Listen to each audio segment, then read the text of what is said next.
ከዚያም የሰው ልጆችና ጋኔኖች ብቻ ሲቀሩ በፍጥረታት በአጠቃላይ ሒሳብ ይጀመራል። ቀንድ ያላት ቀንድ አልባዋን የወጋቻት ሳይቀር ሒሳብ በማድረግ እንድትበቀላት ይደረጋል።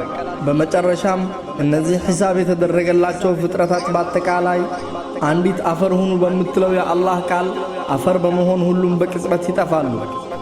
ያን ጊዜ ከሃዲያን ምነው እኛም አፈር የመሆኑን ዕድል አግኝተን አፈር በመሆን ይህን ጭንቅ በተገላገልን ይላሉ። ከዛም ሁኔታው ይቀየርና የጅኖችና የሰዎች ሒሳብ ይጀመራል። መጀመሪያ ሒሳብ የሚደረገው በደም ዙሪያ ነው። ሁሉም ገዳይ የተገዳይን ጭንቅላት ተሸክሞ ይመጣል። በዚህ ሁኔታ በፊ ሰቢልላህ ምክንያት ነፍስ የገደሉ ሙጃሂዶችም የተገዳይን ራስ ይዘው አላህ ዘንድ ሲቀርቡ ተገዳይም ለአላህ ጌታዬ ይህ እኔን ለምንድነው የገደለኝ በማለት ይጠይቃል። አላህም ከማወቁ ጋር ለምንድነው የገደልከው በማለት ገዳዩን ወይም ሙጃሂዱን ይጠይቀዋል። ገዳይ ወይም ሙጃሂዱም ጌታዬ ሆይ ይቅና ላንተ ይሆን ዘንድ ነው የገደልኩት በማለት ይመልስለታል። አላህም እውነት ተናግረሃል በማለት የሙጃሂዱን ፊት ኑር በማልበስ መልአክትን ወደ ጀነት እንዲወስዱት ያዛቸዋል። ከዛም በሌላ ጉዳይ የተገዳደሉ ገዳዮች የተገዳዮችን ራስ ተሸክመው ይመጣሉ። ተገዳዮችም ጌታዬ ሆይ ይህ እኔን ለምንድነው የገደለኝ በማለት ይጠይቃል። አላህም ከማወቁ ጋር ለምንድነው የገደልከው በማለት ገዳዩን ይጠይቀዋል። ገዳዩም ልቅናና ለኔ ይሆን ዘንድ ነው የገደልኩት በማለት ይመልስለታል። ከዚያም አላህ ከስረሃል ይለዋል። ከዚያም ምድር ላይ ያለ ተገዳይ ሁሉ ገዳይን እንዲበቀል በማድረግ ሌላ ሐቆችም በአላህ ፍትሃዊነት ወደ ቦታው እንዲመለስ ይደረጋል። ይህ ከተጠናቀቀ በኋላም ከወደ አላህ በኩል አዋጅ ሁሉም ፍጥረት ይገዛው ወደ ነበረው አማልክት ይከተል የሚል ጥሪ ይመጣል። ከዚያም አንዱ መልአክ በአላህ ትእዛዝ የዑዘይርን ምስል ይላበስና አይሁድ የተባለ ፍጥረት በአጠቃላይ እሱን ተከትሎት ይጎርፋል። አንዱም መልአክ ዒሳ ዓለይሂ ሰላምን ምስል በመላበስ ፍጥረቱ ፊት ሲቆም ክርስቲያን የተባለ ፍጥረት በአጠቃላይ ተከትሎት መግረፍ ይጀምራል። በዚህ ሁኔታ ሁሉም የሃይማኖት ተከታይ በጌታው የተመሰለ መልአክትን ተከትሎ ከሄደ በኋላ ሙስሊሞችና ሙናፊቆች ብቻ ይቀራሉ። ሁሉም ፍጥረት አማልክቱን ተከትሎ ከተመመ በኋላ አላህ ራሱ ብቻ በሚፈልገውና በሚያውቀው ሁኔታ ሙስሊሞችና ሙናፊቆች ያሉበት ቦታ በመምጣት እናንተ ሰዎች ሆይ ትገዟቸው ወደ ነበረው አማልክቶች አትሄዱምን ይላቸዋል። እነሱም በአላህ እንምላለን፣ እኛ ከአላህ ሌላ ጌታ የለንም፣ ከሱ ሌላን ተገዝተንም አናቅም በማለት ይመልሳሉ። አላህም ልቅናውንና እሱነቱን በሚያውቁ ሁኔታ ከታፋው ጥቂት ይገልጽላቸዋል። ሙእሚኖች ይህን በተመለከቱ ጊዜ ለጌታቸው ክብር በአገጮቻቸው በመደፋት ስጁድ ይወርዳሉ። ሙናፊቆቹም አላህ ወገቦቻቸውን በማድረቅ ስጁድ እንዳይወርዱ ያደርጋቸዋል። ከዚያም ሲራጥ ይዘረጋል። ሲራጥ በጀሃነም ላይ የተዘረጋ ረጅም ድልድይ ሲሆን ድልድዩ እንደ ሰይፍ የሰላ ነው። ከታቹ ጀሃነም ትንተከተካለች። የጀሃነም አውሬዎች ከሲራጥ የሚወድቁ ሰዎችን ለመቀራመት ከድልድዩ ታች ይተራመሳሉ። ሲራጥ ማለት ሙእሚኖች ብቻ የሚያልፉበት ድልድይ ሲሆን ከሙእሚኖቹም ተደናቅፈው የሚወድቁና የጀሃነም አውሬዎች ሰለባ የሚሆኑ አሉ። በዛ ድልድይ ላይ ሁሉም የአስተላለፉ ሁኔታ እንደየኢማን ጥንካሬው ይለያያል። አንዳንዱ በአይን እርግብታ ድልድዩን ሲሻገር፣ ከፊሉ በመብረቅ ፍጥነት ያህል ይሻገረዋል። ሌላው እንደ ብርቱ ገላቢ ፍጥነት ሲሻገረው፣ ከፊሉ እንደ እግረኛ ተራምደው ድልድዩን ያቋርጡታል። የተቀረው የሙእሚኑ ክፍል ደግሞ በእንብርካቸው እየተንፋቀቁ ከጀሃነም ወላፈን ጥቂት እየገረፋቸው ይሻገሩታል። ይህ ሲሆን ረሱል ዓለይሂ ሰላቱ ወሰላም ድልድዩ ጫፍ ላይ ቆመው ኡመታቸውን እየተመለከቱ ጌታዬ ሆይ ሰላም አውርድ፣ ጌታዬ ሆይ ሰላም አውርድ ይላሉ። የተቀሩት ከድልድዩ እየተደናቀፉ በአፍጢማቸው ጀሃነም ውስጥ ይገባሉ። አሁን ሙእሚኑ ከሙናፊቅ ተለይቷል። ሁሉም የሲራጥን ድልድይ ተሻግሮ ወደፊት ጉዞውን ቀጥሏል። የፍጥረቱ ብዛት ከቁጥር ጣሪያ የናረ ነው። የሁሉም ነቢያት ኡመቶች አሉ። ሲራጥን ተሻግረው የጀነት ደጃፎች ላይ ደርሰዋል። ነገር ግን የጀነት በሮች ሁሉም ዝግ ናቸው። የሲራጥን የጭንቅ ድልድይ በስንት መከራ የተሻገረው ሕዝብ የጀነት በር ዝግ መሆኑን ሲያዩ አላህን ለማናገር በመፍራት ዳግም አማላጅም ፍለጋ ይጀምራሉ። እንደ መጀመሪያው አሁንም አደም ዓለይሂ ሰላም ጋር በመሄድ ጀነትን እንዲያስከፍትላቸው ይጠይቁታል። እሱም እንደሚፈራ ይነግራቸዋል። ከዛ ኑህ ጋር ይሄዳሉ። አሁንም እንደሚፈራ ይነግራቸዋል። ከዛም ኢብራሂም ጋር ይሄዳሉ። ኢብራሂምም እንደሚፈራ ይነግራቸዋል። ሙሳም ጋር ይሄዳሉ። ሙሳም እንደዛው ይነግራቸዋል። ዒሳም ጋር ይሄዳሉ። እሱም እንደሚፈራ ይነግራቸውና ይልቁንም ሙሐመድ ጋር ሂዱ ይላቸዋል። አሁንም ሕዝቡ በሙሉ ተስፋው ወደ ሙሐመድ ይጎርፋሉ። ከዚያም ጀነትን እንዲያስከፍትላቸው ይጠይቃሉ። ሐቢብና ሙሐመድ ዓለይሂ ሰላቱ ወሰላም የጀነት በር ላይ በመቆም ማንኳኳት ይጀምራሉ። የጀነት ዘበኛም ከውስጥ በኩል ሆኖ ማነህ ይላል። እሳቸውም ሙሐመድ ነኝ ይላሉ። ዘበኛውም እንኳን ደህና መጣ፣ አንተ ከመምጣት በፊት ለማንም ሰው እንዳልከፍት ታዝዤ ነበር። ያንተ ኡመቶች ጀነት ሳይገቡ ለማንም ኡመት በር እንዳልከፍት ታዝዣለሁ ብሎ በሩን ይከፍታል። አሁን የጀነት ሰዎቹን እዚህ የጀነት መግቢያ በር ላይ እንተዋቸውና ወደ ጀሃነሞቹ ሰዎች እንሂድ። ባለፈው ሁሉም የሚያመልከውን አካል ይከተል ተብሎ ሙስሊም ያልሆኑ ከሃዲያንና አማጺያን ሁሉም አማልክታቸውን ተከትለው ሄደዋል ብለን ነበር። አሁን እነዛ ሰዎች የት እንደደረሱ እንከታተላለን። ሁሉም ከሃዲ የሚያመልከውን አማልክት ተከትለው ሲሄዱ ያልጠበቁትን ነገር ከፊታቸው ይመለከታሉ። ጀሃነም ልትቀራመታቸው ስትምዘገዘግ ባዩት ጊዜ ፊቶቻቸው በድንጋጤ ይጠቁራሉ። አይኖቻቸው ከድንጋጤ ብዛት ወደ ሰማያዊነት መቀያየር ይጀምራሉ። ሰውነቶቻቸው በፍርሃት በመራመድ መነፋፋት ይጀምራሉ። ቆዳዎቻቸው መሻከር ይጀምራሉ። በመጽሐፎቻቸው የሰፈረላቸውን የኃጢአት ዝርዝር በተመለከቱም ጊዜ ዋ ጥፋቴ እያሉ ይቆጫሉ። በጭንቀት ትካዜ ይዋልላሉ። ተስፋቸውም ይሟጠጣል። ፍርሃት ራሳቸውን ከቁጥጥራቸው ውጭ ያደርጋቸዋል። በዚህ ጊዜ ለአላህ እጅ በመንሳት ጥፋተኝነታቸውን በማመን ይጮኻሉ። ይሁን እንጂ ያ ቀን የፍርድ ቀን ብቻ ስለሆነ ጥያቄያቸው ውድቅ ይደረጋል። በዚህ ሁኔታ ሙጅሪሞቹ ጥፋታቸውን አምነው በእንብርክካቸው በመንፋቀቅና በሰማያዊው ዕውር አይናቸው ማፍጠጥ ይጀምራሉ። ያን ቀን ልቦቻቸው ይዋልላሉ፣ አያስተውሉም። አፎቻቸው ይንቀጠቀጣሉ፣ መናገር ይሳናቸዋል። ዝምድና ይቆራረጣል፣ ማንም ስለ ማንም አያሳስበውም። ያን ቀን የውሃ ጥም እረፍት ይነሳቸዋል፣ ነገር ግን አይጠጡም። ይራባሉ፣ ምግብ አያገኙም። እርቃናቸውን ናቸው፣ አይለብሱም።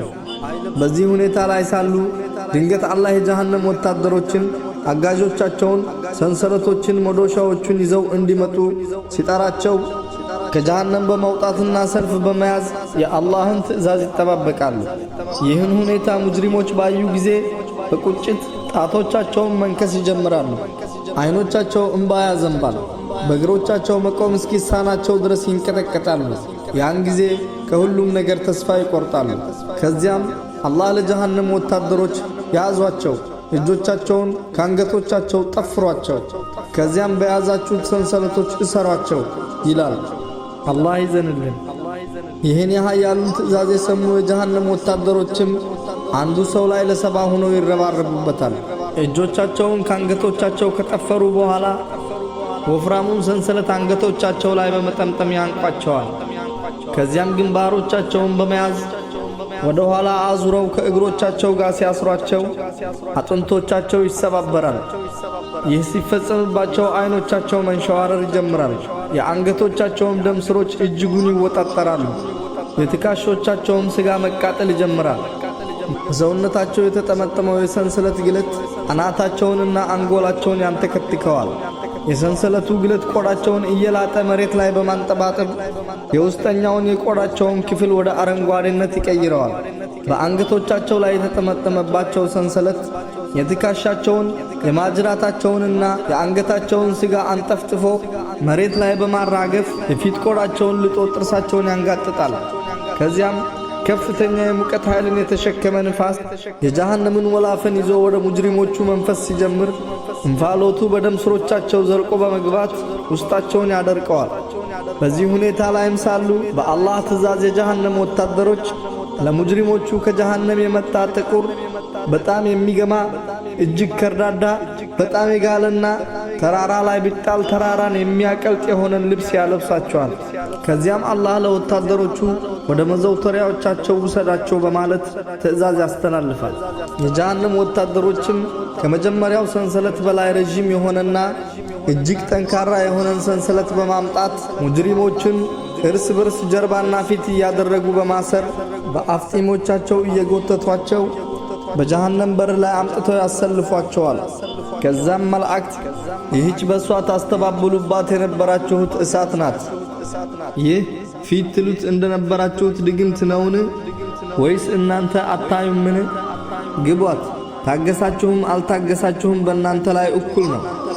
የምትመነዱት ትሰሩት የነበራችሁትን ፍዳ ብቻ ነው ይሏቸዋል። ከጀሃነም በር ላይ በቆሙ ጊዜም የጀሃነም በሮች በአጠቃላይ ይከፈታሉ። ይህን ጊዜ ጀሃነም ትንተከተካለች፣ ወላፈኑም ቀጠናዋን ያናገዋል። ልክ የከዋክብትን ብዛት የሚያክል ፍንጣሬ ከወደ ጀሃነም በኩል በመውጣት በከፍተኛ ፍጥነት ወደ ላይ መፈናጠር ይጀምራል። ከዛም ፍንጣሬ ወደ ላይ ከወጣ በኋላ ተመልሶ ጀሃነም ደጅ ላይ በቆሙት ሙጅሪሞች ራስ ላይ መዝነብ ይጀምራል። ያን ጊዜ ጸጉሮቻቸው እየነደዱ መነቃቀል ይጀምራሉ። ከዛም ጀሃነም በዘግናኝና በአስፈሪ ድምጿ የእሳት ሰዎች ኑ ወደኔ፣ የእሳት ሰዎች ኑ ወደኔ፣ በጌታዬ ልቅና እምላለሁ እኔ ነኝ የምበቀላችሁ በማለት ትጮኻለች። ከዚያም ቀጠል አድርጋ ስለሱ ቁጣ የምቆጣና ለጠላቶቹ መበቀያ ያደረገን ጌታ ምስጋና ይገባው፣ ጌታዬ ሆይ በግለቴ ላይ ግለትን ጨምርልኝ፣ በጉልበቴ ላይ ጉልበትን ጨምርልኝ ትላለች። ከዚያም ከውስጧ ሌላ መላእክት ይወጡና ሙጅሪሞችን በጅምላ እየሰበሰቡ ወደ ጀሃነም ባፍጢማቸው መወርወር ይጀምራሉ። ከውጪ በኩል ወደ ጀሃነም ሲወረወሩ ከጀሃነም ጥልቀት የተነሳ የጀሃነምን ተራራ ለመድረስ 70 ዓመት ይፈጅባቸዋል።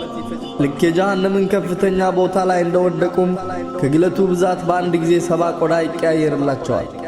ልክ እዚያ ተራራ ላይ ባፍጢማቸው ሲደፉ በመጀመሪያ የሚበሉት ዘቁም የተባለ ምግብ ነው። ዘቁም እጅግ ትኩስ የሚለበልም ምግብ ሲሆን ምሬቱን ለመግለጽ ይከብዳል፣ እጅጉን እሾሃማም ነው። ይህን ምግብ አግኝተው እሱን ማኘክ ሲጀምሩም መላእክትን አጥንት ሰባሪ የሆነን ምት በመምታት ከተራራው ላይ ወደ ሸለቆ ይወረውሯቸዋል። ከተራራው የጀሃነምን ዝቅተኛ ክፍል እስኪደርሱ ድረስ 70 ዓመትን ይፈጅባቸዋል። ልክ ሸለቆውም ላይ እንደተደፉ ቆዳቸው ተላልጦ አሁንም ቆዳቸው 70 ጊዜ ይቀያየርላቸዋል። ተራራዋ ላይ ያኘኳት ዘቁም የተባለችው ምግብ ጉሮሯቸው ላይ በመጣበቅ ወደ ታችም ወደ ውጭም መውረድም ሆነ መውጣት እምቢ ትላቸዋለች። ይህን ጊዜ የበሏት ምግብና ልባቸው ጉሮሯቸው ላይ ይጣበቃል። ከዚያ ውሃ እያሉ መጮህ ሲጀምሩ ከርቀት ጀሃነም ውስጥ ምንጭ ይመለከታሉ። ወደዛች ምንጭ በመጉረፍ ለመጠጣት ሁሉም እንደ ከብት ወደ ታች ይዘቀዘቃሉ። ከምንጯ ትኩስነት ብዛት ገና ለመጠጣት ወደ እሷ ሲያጎነብሱ የፊቶቻቸው ቆዳ እየቀለጠ ምንጯ ውስጥ መግባት ይጀምራል። ከዛ ግለት ራሳቸውን ለማትረፍ ቀና በማለት ላይ ሳሉ መላእክቶች እግሮቻቸውን እያዘቀዘቁ አጥንት ሰባሪ ምት በመምታት ወደ ጀሃነም ጉድጓድ ይወረውሯቸዋል። ይህን ጊዜ 140 ዓመት ዳግም ቁልቁል ይዘልቃሉ። ገና ጫፏም ሳይደርሱ ነበልባሏ ግለቷ ይገርፋቸዋል። እዚያች ቦታ ላይ ሲደርሱም ከግለቷ ብዛት 70 ጊዜ ቆዳቸው ይቀያየርላቸዋል። የላይኛው ምንጭ መጨረሻው የሚገኘው እዚህኛው ሸለቆ ውስጥ ነውና ይህንንም ሸለቆ ተመልክተው ለመጠጣት ሲሄዱ ውሃው እጅግ ትኩስ ነው። ልክ ሆዳቸው ውስጥ እንደገባም ከግለቱና ፍላቱ ብዛት 7 ጊዜ ቆዳቸው ቀልጦ ይቀያየርላቸዋል። ከዚያም የጠጡት ፍል ውሃ የሆድ ዕቃቸውን እየቆራረጠ በመቀመጫዎቻቸው መውጣት ይጀምራል። የተቀረው ሥጋዎቻቸውን እየቆራረጠ ይጥለዋል። አጥንቶቻቸውንም ያቀልጥባቸዋል። ከዛም እያንዳንዱ መልአክ 360 ጥርስ ያለውን ግዙፍ መዶሻ ይዞ በመምጣት ፊቶቻቸውን፣ ጀርባዎቻቸውን፣ ጭንቅላቶቻቸውን መምታት ይጀምራሉ። በዛ መዶሻ እየደበደቡ ወደ ሌላ ጉድጓድ ሲገፈትሯቸው እሳት ቆዳዎቻቸው ላይ መቀጣጠል ይጀምራል። የእሳቱ እንፋሎትም ከሰውነታቸው መትነን ይጀምራል። እጅና ምግልም ከሰውነቶቻቸው መፍሰስ ይጀምራል። ከዚያም አይኖቻቸው እየወላለቁ በጉንጮቻቸው ላይ ይንጠለጠላሉ። በመቀጠልም በዱንያ ይታዘዟቸው ከነበሩ ሸይጣኖች ጋር ሁለት እየተደረጉ ይታሰራሉ። ከዚያም እንደታሰሩ እጅግ ጠባብ ጉድጓድ ውስጥ ዋ ጥፋቴ እያሉ ይወተፋሉ። ከዚያም ዱንያ ላይ ያጠራቀሟቸው የነበረውን ንብረቶች እዛው ጀሃነም ላይ ይግልና ሰውነቶቻቸው በንብረቶቻቸው ይተኮሳሉ። ቅጣቱም ይበረታባቸው ዘንድ የሰውነቶቻቸው መጠን እጅግ ግዙፍ ይደረጋል።